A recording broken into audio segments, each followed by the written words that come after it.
Hello and welcome back to Core Finance. I'm Matt Brown. I'm joined today for the first of two videos with Ian Foster, who is the founder of beawinningtrader.com. How are you today, Ian? Not too bad indeed, Matt. Good morning. Thank you for coming in, obviously. Let's start off with the first chart. Now, we're looking at the indices, and the Dow Jones has been reaching record highs of late, maybe a little bit of a pullback.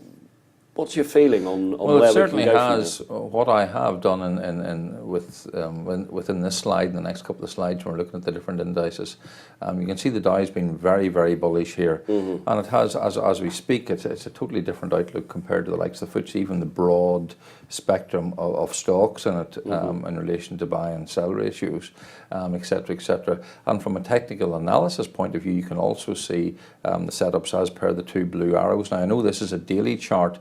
But you can see down from, I've marked out lows and highs, which we could call swing highs and lows.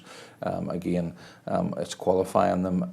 We have a pretty good way within my education process of qualifying when there's a high and low in place. And you can see most recently we've made way down there at underneath around 21,600. We made the last confirmed low, and it's rallied quite considerably. over 800 points probably. Incredible. Yeah. And it looks still, believe it or not, bullish. I know we're talking about a correction. We've been talking about a correction for quite some period of time. So you only can really basically base any analysis on what you see. And what I see is it's quite bullish in relation to the Dow at the minute. But until something different tells us, what I did notice and what has transpired in the weekly charts in the Dow, the ranges have got pretty narrow. It either means that we're going to make another quite a shift upwards before maybe there's going to be a slightly bigger fall, or is indicating that there's a turn. But that's what I do see, the volatility starting to get a little bit less on the weekly chart, but certainly as far as the daily, there's bullishness there. Fantastic. And moving on to another index, looking at the DAX, I mean, it's sold off, as you can quite clearly see, but of late it's it has. The DAX sold off when America was going really upwards, and it was quite strange. But again, if you were just following the charts and certainly the patterns within the chart, and you followed that, you'd actually made quite a bit of money on the downtrend today. But you can see recently, this again is a weekly chart here. But looking just at analysing a single vertical bar between the buying and selling pressures, would you believe the buying pressure came in at 12,091?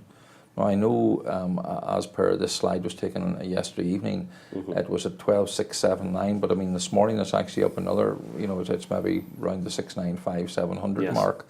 So again, it's bullish, and as I pointed out, that 12,091, it's a higher low.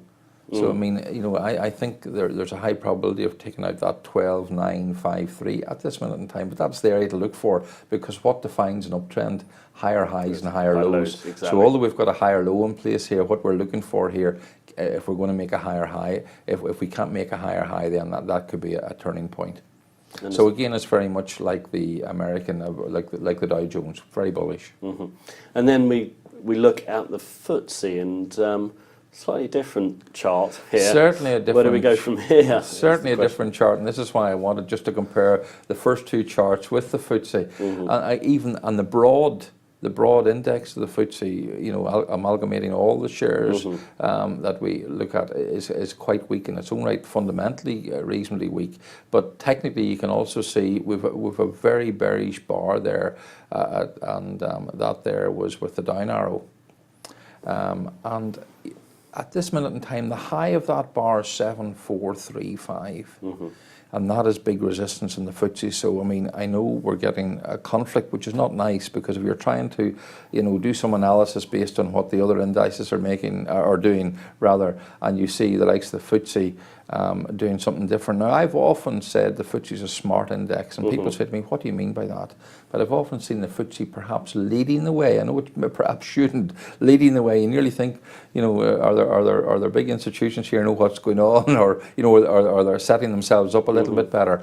But and yesterday, I know this morning with the Bank of England governor coming out speaking, it created a little bit of volatility, but there's a sign from a daily perspective that the market would go up, but it's the 7,435, so it's a different outlook. If you compare that particular chart to the DAX chart, you can see quite a difference. So that's given me there's a higher probability of the low of the weekly bar 2 weeks ago been broken to the downside, then the high of that 7435. That's basically the outlook as far as technical analysis is concerned on the weekly chart in the FTSE at this moment in time. Understood. So not positive for the FTSE, but on a more positive note, you do have a free trading webinar Tuesday the 2nd of October. Just talk us through what our viewers can expect. Yeah, well, again, as be a winning from a be a winning trader perspective, it is obviously training wannabe traders, and again, I've been doing it since 1998.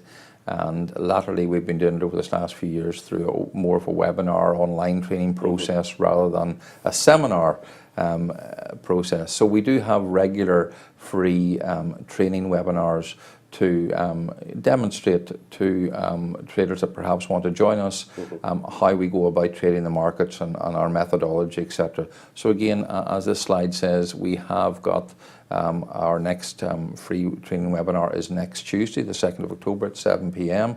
You can go to beawinningtrader.com/free webinar, sign up, and you will get a registration link sent out to you to register. You'll find it very interesting because not only are we showing our methodology, but we're also showing our software tool that I personally developed, which sits on top of it. And really, it's very interesting as you will be able to look at perhaps going forward. You can see some of the slides and perhaps some of the previous interviews I've had with yourselves here at Core. We've demonstrated the software very successfully. So on that note, viewers, check out beawinningtrader.com. But in the meantime, the founder of beawinningtrader.com, Ian Foster, thank you very much for joining us today. Thank you, Matt. It's a pleasure.